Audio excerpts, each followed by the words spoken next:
Welcome to Slow News Day Live. My name is Steve Boykin, and I am here in beautiful Boulder Creek, California, where our state flag is the flannel shirt, our state bird is the pit bull, and our state flower is cannabis.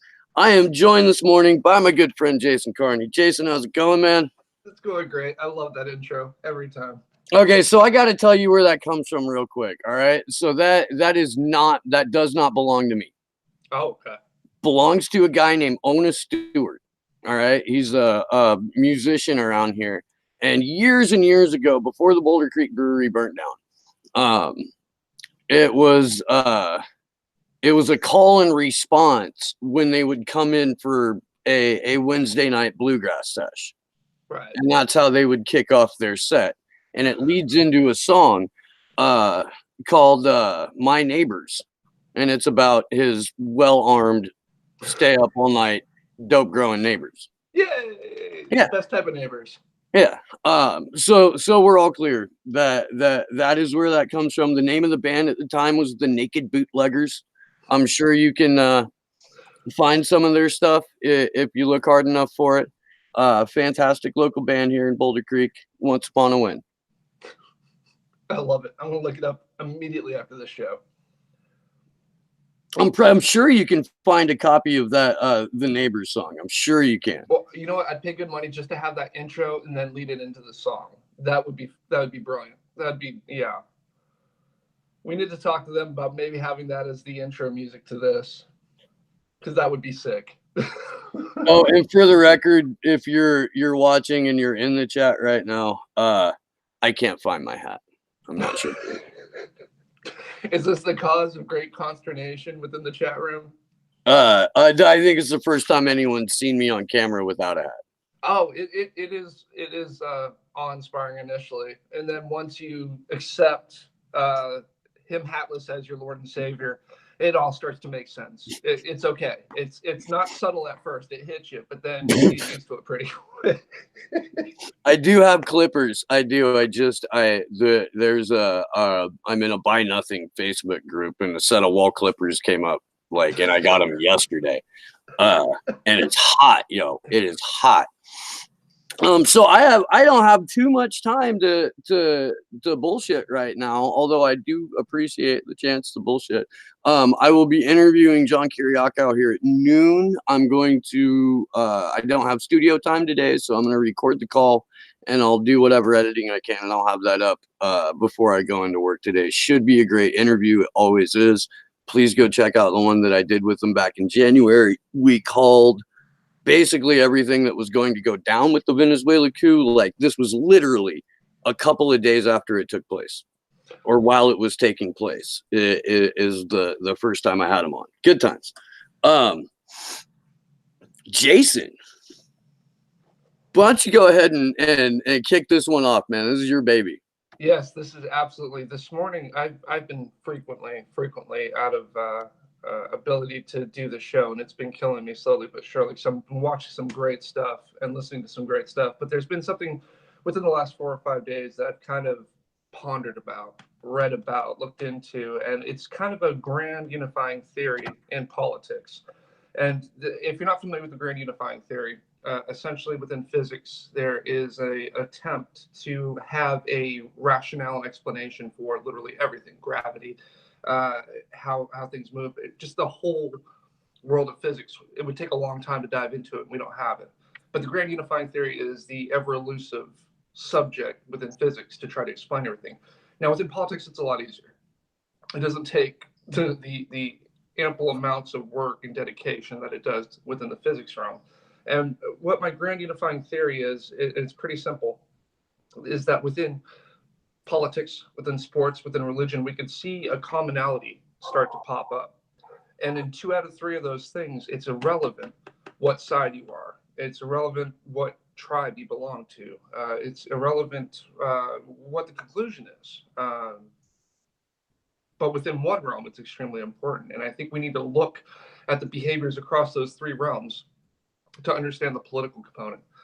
And what that is you have your politics, you have your sports, and you have religion. And it's pretty simple, actually.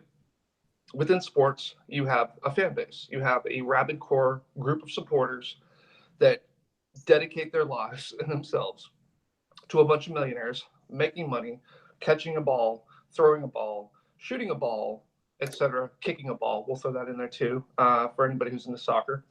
Um, and really, it has no impact in their life other than that short-term feel-good moment of their team winning a title, winning a game, etc. But no, in reality, it does nothing for no one.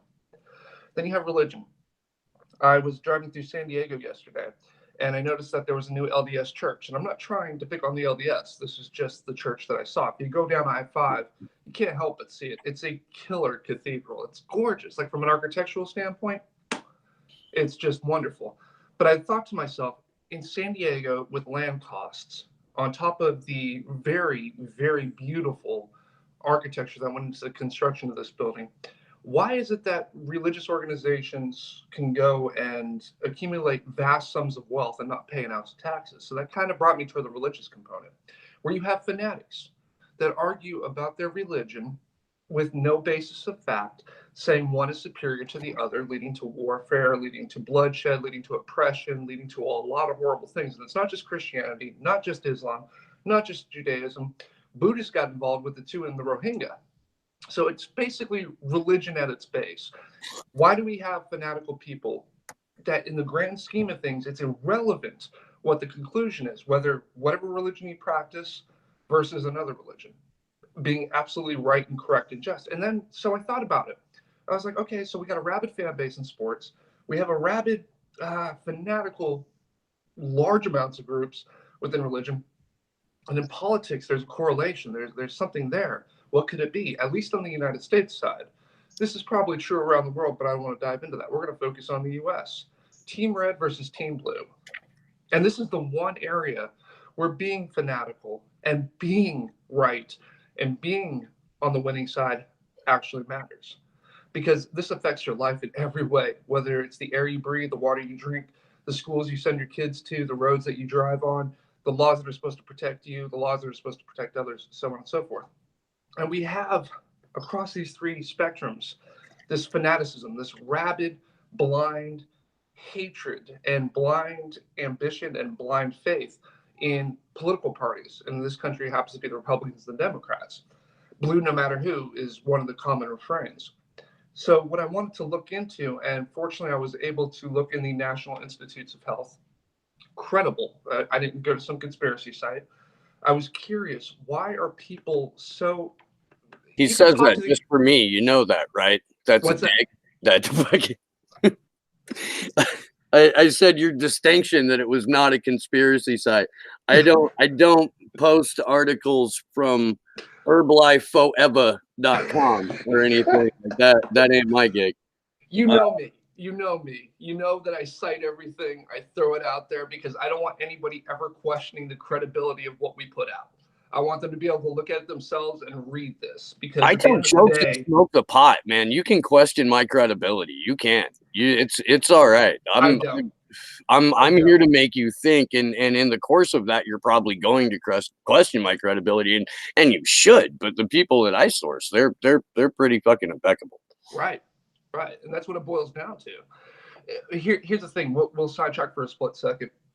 You could come out there with whatever you need to come out there with as an individual. It doesn't matter, as long as you're able to cite different groups, people, etc., that have credibility, that back up your thought. If it backs up your argument, fantastic, great. As long as you're not pulling it from 4chan or Reddit as a source. Yeah, in Reddit, I saw that MILF Hunter 67 says, it's like, no. But here's the thing. This is from Brad Verhulst, a postdoctoral fellow, Lyndon J. Eves, distinguished professor, it said it there, and Peter K. Hatemi, associate professor of political science and microbiology. That's an interesting combination. I'm just political science and psychology, because I thought that made sense. But apparently microbiology is a thing within politics too. And the title of it is Correlation, Not Causation, the Relationship Between Personality Traits and Political Ideologies. And this is just one facet. And this is probably something I want to cover in multiple shows. But today I want to focus on the genetic question of why people are so rabid, so fanatical about, really at the end of the day, This is the question I want to pose. This country's been under a two-party system since its inception, whether it was the whips and then giving way to the Democrat Republicans, giving way to the Democrats, etc. It's always been a two-party system. And both parties have had well over 200 years in the entire span of this country's existence to fix the problems that exist, and they fail to. And yet people still keep voting for Republicans, and they still keep voting for Democrats, hoping for change. Now, at the end of the day, I don't know about you, but that seems pretty fucking silly. So I want to understand why. Can I offer my theory before Please. you offer yours? Please. Okay, the reason that we do this is because our brains are computers and we respond to programming, and predictive programming determines in most cases how the majority is going to vote, not only because we're hyper responsive to this programming, but because this is a fucking simulation. So of course we're going to act in a mathematical fashion. That's my theory. That's an interesting one. I kind of like it. Mine is people are fucking stupid, but I have to back that up with smart talk. So here I am. Okay, so initially what this paper is trying to find is the recent introduction of behavioral genetic models plays a pivotal role in expanding our understanding of the nature of the relationship between personality traits and political attitudes. These models allow for us to examine whether a relationship is best accounted for by common genetic or environmental influences shared between the two phenotypes, or whether a causal relationship exists between personality and political attitudes. To test the assumed causal relationship between personality traits and political attitudes, we first highlight the critical findings that both underscore the challenge of the causal assumption. In doing so, we evaluate recent evidence which has identified genetic sources of variance on attitudes and personality.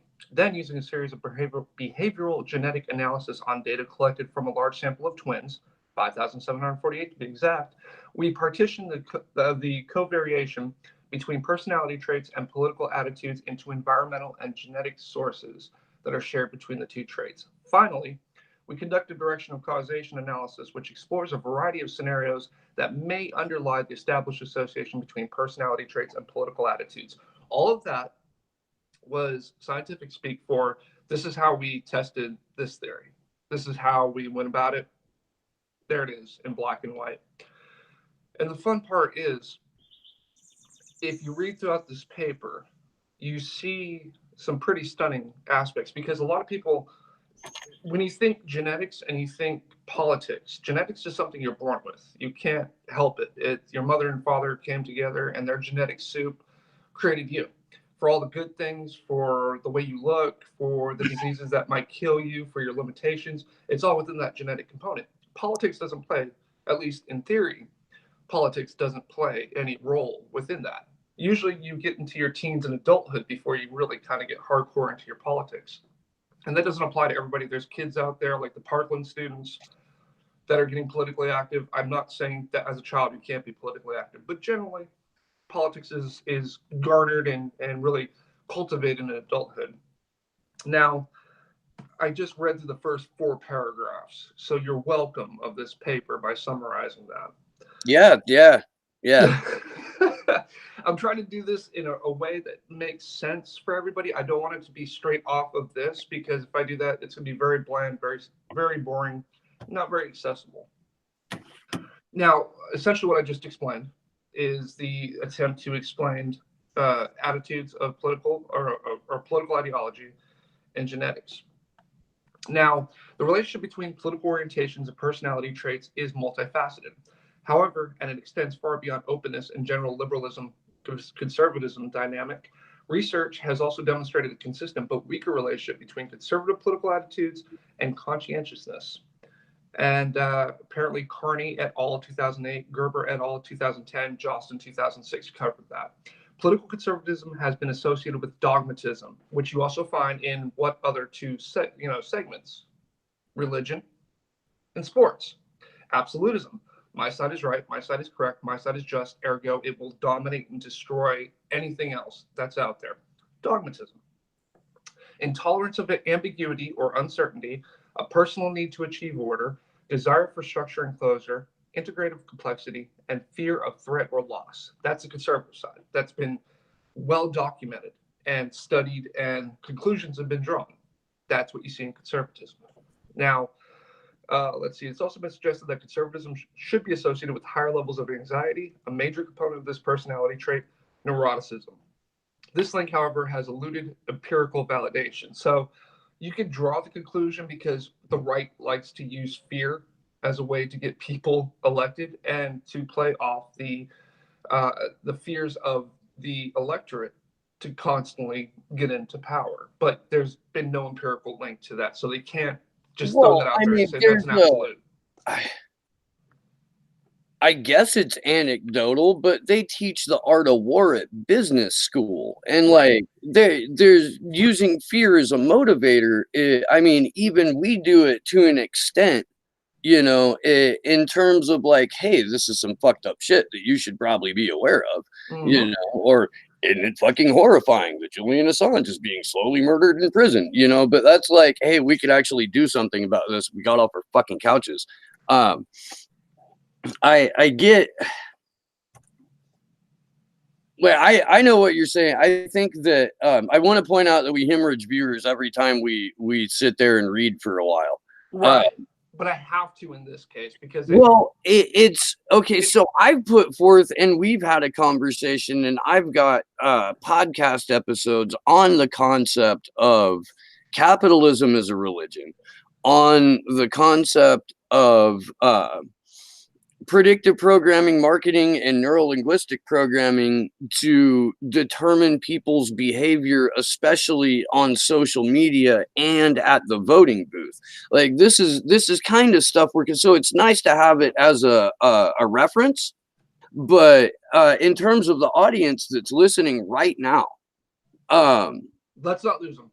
They're on board. Like this is shit that we can riff on because we're all sort of versed in it. If we were having like an intro class, or if for some reason we all of a sudden started appealing to 15-year-olds, you know what, nothing wrong with that, you know. Yeah, no, like I'm going to start pushing the podcast to my kids' friends, don't worry. Their parents will hate me, but why wouldn't they already? It's funny you bring that up, though, because in this paper, the link between genetic and political ideology is actually seen in childhood. It's funny that you bring that up because at childhood, and this is without reading, I read the initial one because I want people to understand that this isn't just partisanship and me being a hack. This has been tested. But the rest of this, don't worry, folks, is going to be paraphrased. And if you want to read the paper at the end of this, I will send it to you. You can do your thing.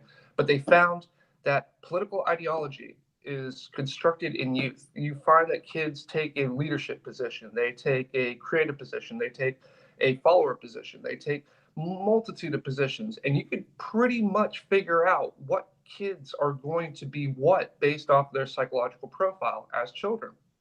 It's not something that's constructed as we thought in the late teens and adulthood. So from a genetic standpoint, it's interesting to see that kids on the playground and how they interact with people, these twins, how they interact and how they believe things and how they react to the world around them is predictive to how they're going to vote. Now, why does that matter? Why does that even register as a moment where you go, oh, that's interesting? The reason why that's so vital is because this is happening when they're 4, 5, 6, and 7. This gets built into them as a concrete version of themselves, whether they are the leader, they're the debater, they are the football player, basketball player, they are the cheerleader, they are the whatever segment of high school they may be in. These ideologies, these beliefs, these core personality traits that lead them to a particular political ideology is a core of who they are. So they associate themselves with their political beliefs. They're not a person who happens to vote Republican. They're not a person who happens to vote Democrat. They are a Democrat. They are a Republican. That is a part of their personality. So when we start to attack these two parties and their followers, we run into resistance, not from a logical perspective, but from a very emotionally triggered, some would call it snowflake. I hate that term, but it's a catch-all. They have a reaction that is hypersensitive and doesn't make sense. they're acting as though we are taking a knife to their throat and telling them to give us all their money or they're going to die. They have the fight or flight response. Yeah, and my idea the entire time I've been involved in conversations like this is that is 100% intentional. That's a manipulation tactic that our propaganda machine employs early on. Be on a team, pick a side. Oh, by the way, we're going to limit the number of teams and we're going to limit the number of sides. And you can only pick one of these teams or only pick one of these sides, or else there is something really wrong with you. And we will ostracize you for that. Right. We will shame you for that. And here's a problem to follow that up. Is from an evolutionary standpoint, look at anthropology, look at biology, you look at any component of explaining humanity. Those that stayed within groups survived. They were able to thrive. They were able to take care of each other, support one another where they were weak, where they were strong. They could plug and play, and they could carry on their genes. Those that were different, those that were not quite a part of the group, they typically died. So it's set up within our genetics to want to play for a team. And to understand this basic concept explains or helps to explain, hence the grand unifying theory of politics, helps to explain why people are so fanatical and why people keep supporting a failed system. Because they have to be, from an evolutionary standpoint, from a core essence of themselves, being on a team, being in a tribe, and be the tribe that wins and that dominates so that they can carry forth. We always are baffled why Democrats react so horribly when we attack Joe Biden. We don't understand why Republicans cry when we attack Trump or any of the Supreme Court justices or the Senate, etc. We don't look at them and go, why are you taking this so personally? I'm not attacking you. I don't know you as an individual, but I do know your politics, and here's the facts. So it always baffled me, but looking more into the science and psychology of it and the genetics, people are predispositioned to be this way. So we have to find ways to go around that, to get around the tribalism, to wake people up to the fact that we constantly say this, but you're being played. And you're being played by people who do their research.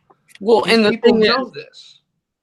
you got to remember too that marketing firms spend more on people with psychology and psychiatry degrees and emotional behavior degrees than they do on artists or designers, right, or copywriters. Right. This is a psychological science that is being applied. And who do political campaigns hire to do their outreach? Marketing firms. So, and that's not coincidental. no. That's my point. That when you're, I mean, even when you're at a political speech, even the way that you're herded in and the imagery you see, all of it, there's a psychological process to it. There's a model, a template that campaigns and marketing firms go off of in order to best manipulate their audience. And it's something that people should be taught in school, like way before how to use a condom. Yeah, I agree. But here's the reason why I bring it all up, because we have an abortion argument for some reason. 50 years almost after Roe v. Wade. I don't understand. It seems so stupid to me. A woman's body should be dictated by the woman.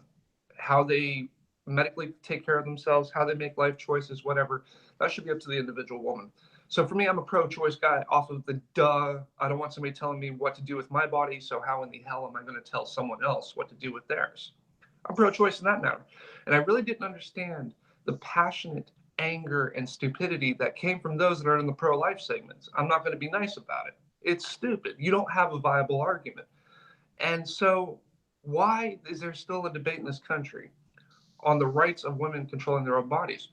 This has really helped kind of open my eyes up to that. The question we have to, with this information, We have to figure out how to reach those Democrats and how to reach those Republicans and not be like, look, hey, asshole, you're supporting a failed state. You're supporting a failed system.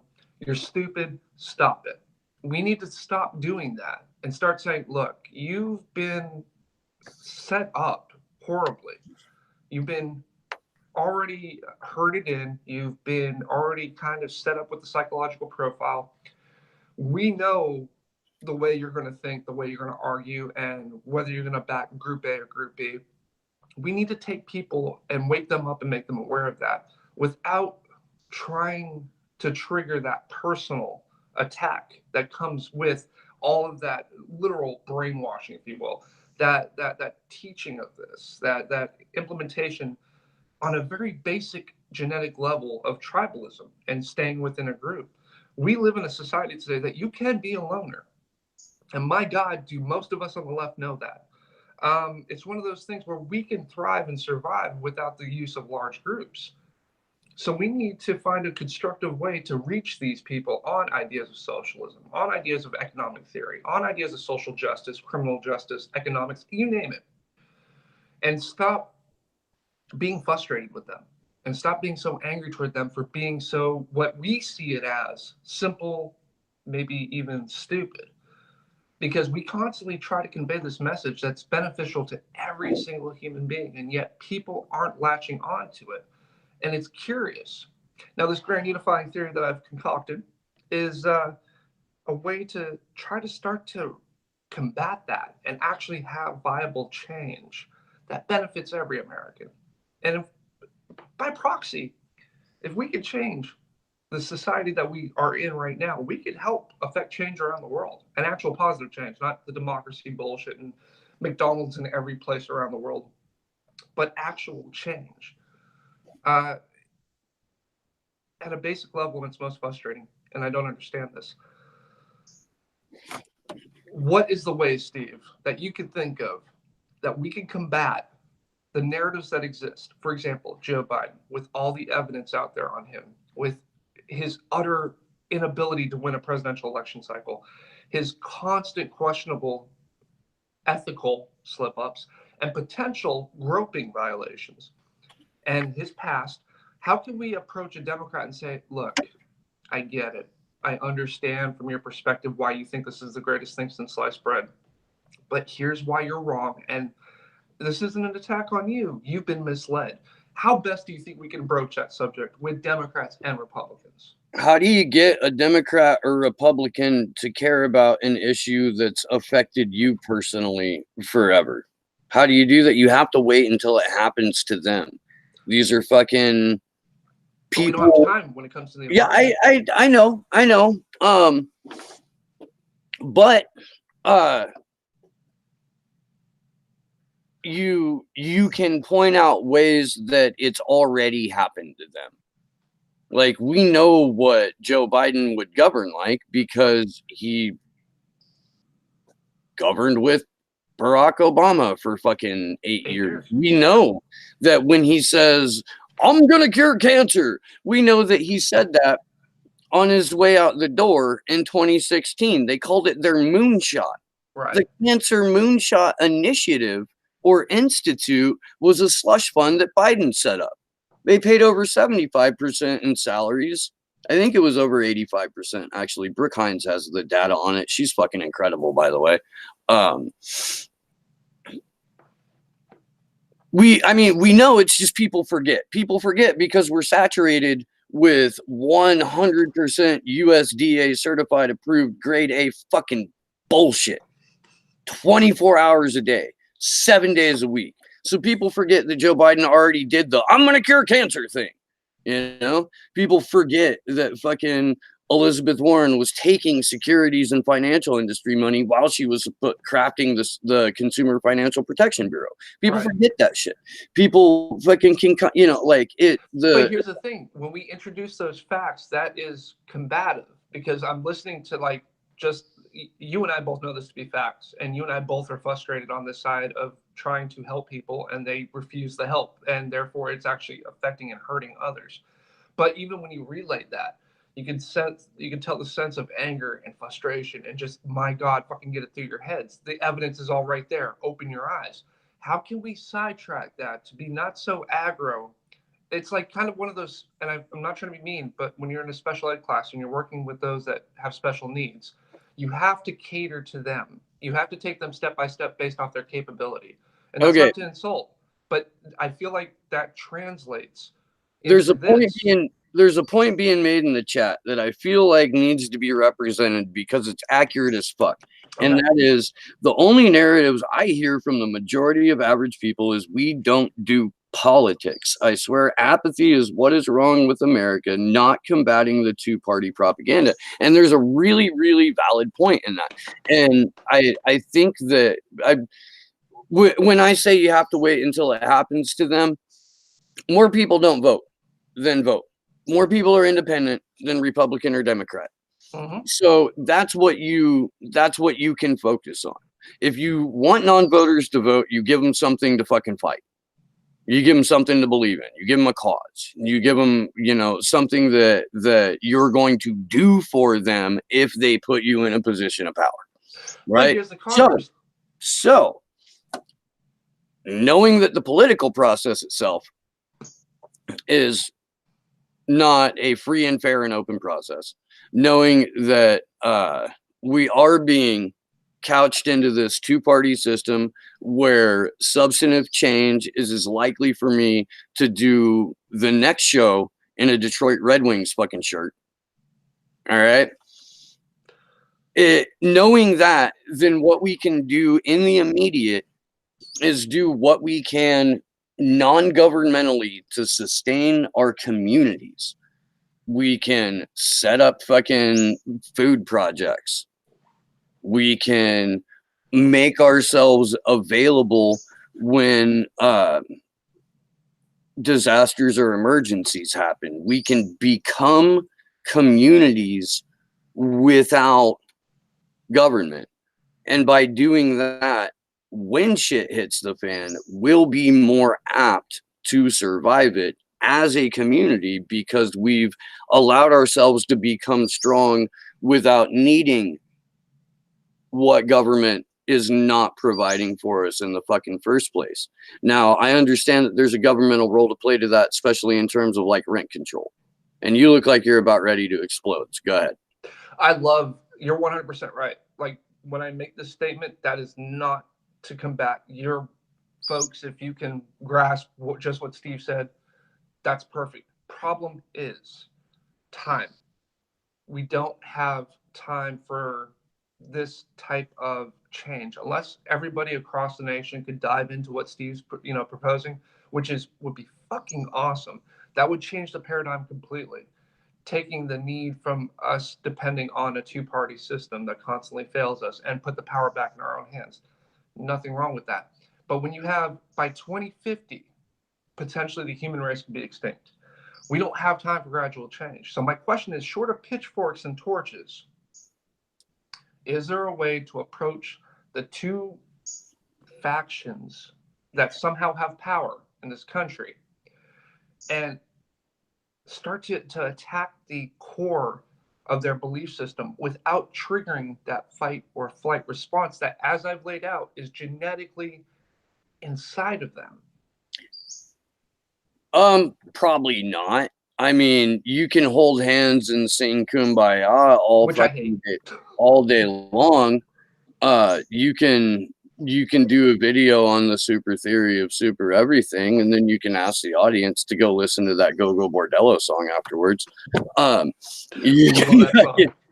that song. Well, this goes out to the audience too. If the audience has something, because this is where we run up against it. Everybody's saying something is a really good idea. We don't have time. The time does not exist for us to do slow and gradual. That went out the window about 20 years ago. Well, yeah, and that's my whole point, that Bernie Sanders would have been a great presidential candidate in 1992. Right. But that's the thing.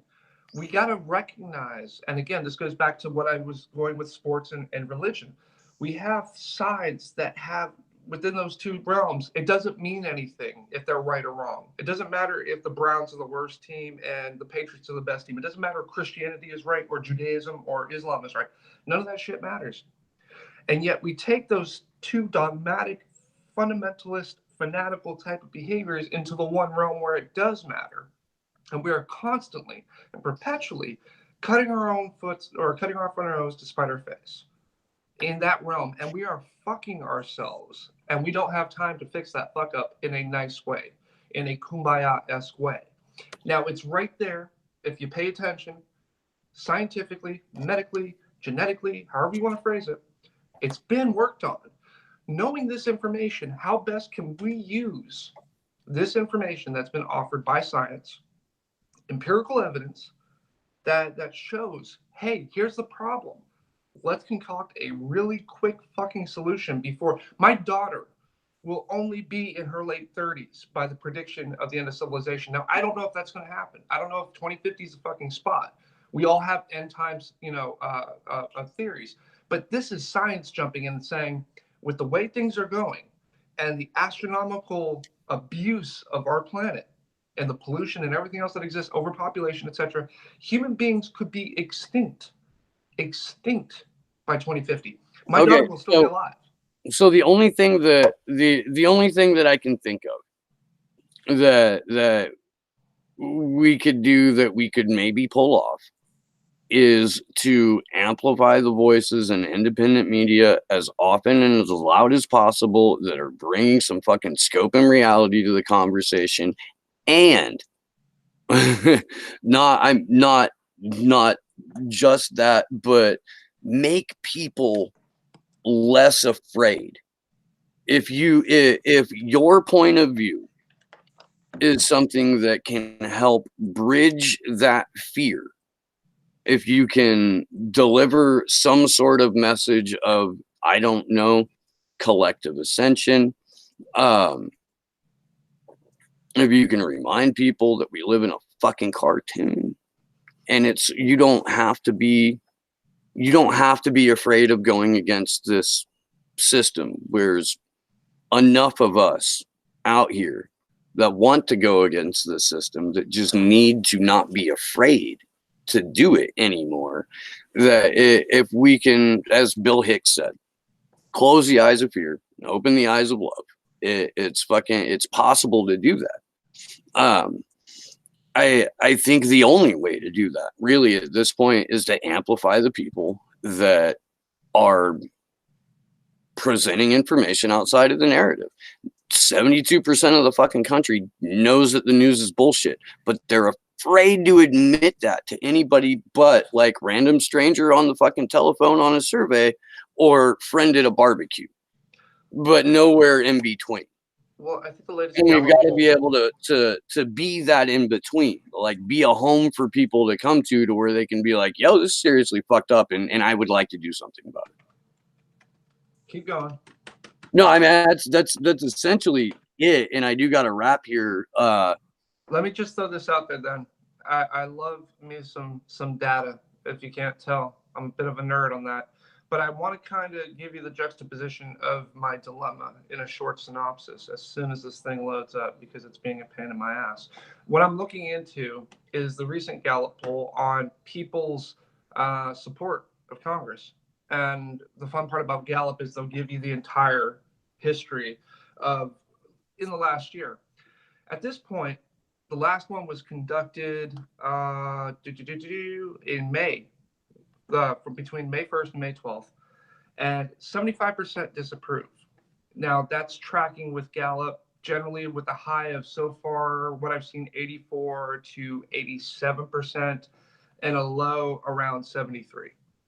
So generally 3/4 of the population absolutely despise Congress and think they're doing a horrible job. And yet, here's where I'm confused, and this is why I started looking into this in the beginning. Why do they keep voting the same people into office? That keeps leading to the 73 to 88% job disapproval. Why would you constantly they vote like in their congressman? Right. Everybody hates everybody else's congressman. Right. But everybody loves their congressman. And I 100% agree with you. But look at these numbers. Numbers don't lie. People don't approve of Congress and haven't in a long time. So it's got to be, you got to wake up and be like, maybe it is my congressperson, plus those other assholes. You know, we have to start looking at these Green Party members, at these independents, at these individuals that are not a part of the two-party system, are not hacks, are not people who left the two-party system because they failed within the Republican and Democrat Party. Now they want to try to take a crack as an independent. We need to look at people at a grassroots level, at a local level, a national level, etc., that could combat this, because I'm confused when I'm looking at just this last poll. 20% approve, 75% disapprove, and 5% have no opinion. 80% of the country either has no opinion or completely disapproves with Congress, and yet we constantly vote these assholes in. So America, I'm asking you to wake up. I will encourage people to take over their city government, take over your city council. If you can do that, if you can find like a respectable face that represents your fucking, or at least like our, you know, semi-anarcho-communist ideals, get them in there. Let's fucking subvert some shit. Or yourself, if you have these and you have this passion and you see that time's running out on humanity, step up. Who gives a rat's ass? They're going to try to throw everything but the kitchen sink at you. Who gives a shit? Get in there, because you're trying to literally save. It's not about saving the world. It's not about saving humanity. It's about saving those that you love in your community, your friends, your family, the people that you know. Because again, all the political activism that I've done, all the accolades, all the work I've done, it isn't for the world. I can give a shit about the world. I give a shit about the state of California. What I care about is my 5-year-old daughter, who's half Latina, a woman, and is in a world that's a patriarchal society and racist, misogynist, all the other fun shit. So I'm trying to find a way just to help my daughter not feel the pain and misery that others have felt in my generation. Even if you do it at that basic level, you can make change that will consequently affect everybody else positively. I know you don't have much time. This is a much longer episode, so I want to leave it on that. And the paper is Correlation, Not Causation, the relationship between personality traits and political ideologies, from the National Institutes of Health. It's Jason's gonna tweet that out. You can I'll put his Twitter handle in the show notes.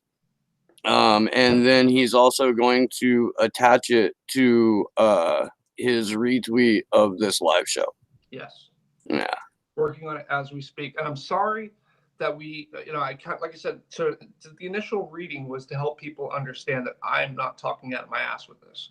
Here's what empirical evidence has shown. Let's go from there. That's the springboard. And I'm sorry, when it comes to science, that's how I do it. Stay with me, though, because I promise there's a payoff. It's better than porn. And then I'm going to interview John Kiriakou for a little bit. I will have that up afterwards, and then I will probably come back because we've had some crazy shit go down, and I fucking really think that that oil tankers owner coming out and debunking Mike Pompeo and Donald Trump and the way that it's being spun in U.S. media is something we're talking about. So, yeah, busy day. Thanks, Jason. As always, we will do more Super Theory of Super Everything shows. We will. Yeah. Thank you to the audience.